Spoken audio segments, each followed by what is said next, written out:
আসসালামু আলাইকুম। আজকে আমরা পদার্থবিজ্ঞানের দুইটা শর্টকাট ট্রিক্স শিখব। এটা হলো মহাকর্ষ এবং অভিকর্ষ, এই অধ্যায় থেকে নেওয়া হয়েছে। তো প্রথম যে টাইপটা সেটা হলো ভূপৃষ্ঠের যত অভ্যন্তরে গেলে অভিকর্ষ ত্বরণ ভূপৃষ্ঠের এত অংশ হয়। অর্থাৎ তোমরা সবাই জানো এইটা হলো মনে করো পৃথিবী, এইখান থেকে যত ভিতর দিকে যাবে জি এর মান কি তত হ্রাস পাবে।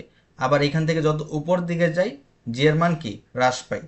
তো আমাদের বলছে এখানে কত 1/, এত অংশ যদি যায় তাহলে কত গভীরে গেলে জি এর মানটা কি হ্রাস পায়। তাহলে আমরা এখান থেকে কি কত গভীরে মানে দূরত্বটা যদি বের করতে চাই শর্টকাটে বের করব, D equal to n-1 divided by n into R. এটা হলো শর্টকাট। তো আমরা এখন প্র্যাকটিস করলে দেখতে পারবা, বুঝতে পারবা। তো প্রবলেম 1, মানে এই প্রবলেমটা অনেকবার আসছে অ্যাডমিশনে। তো এখানে কি দেওয়া আছে, ভূপৃষ্ঠের কত গভীরতায় গেলে অভিকর্ষ ত্বরণের মান ভূপৃষ্ঠের অভিকর্ষ ত্বরণের 1/16 অংশ হবে। অর্থাৎ এখানে বলছে কি কত গভীরতায় গেলে এত অংশ হবে জি এর মানটা। তাহলে এখানে আমরা কি লিখব, আমরা লিখব ডি ইকুয়াল টু প্রথম কি n-1, n-1 divided by n into R. তাহলে এখানে n এর মান কত 16, তাহলে 16 মাইনাস 1 কত 15, নিচে হলো 16 ইন্টু আর এর মান তো সবাই জানো 6400 এত। তাহলে এখান থেকে আমরা কি এর মানটা বের করে ফেলতে পারি। তাহলে এখান থেকে যদি তোমরা ক্যালকুলেটর বসাইলেই এটা বের হয়ে যাবে। তাহলে 15/16 ইন্টু 64, তো এখানে আসে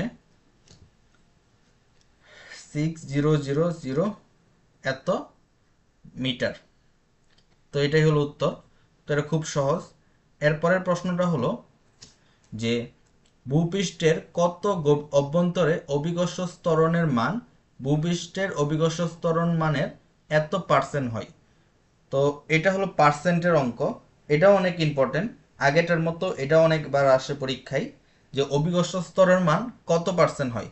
তো এটা কিভাবে বের করব, D equal to 100 minus X divided by 100 into R.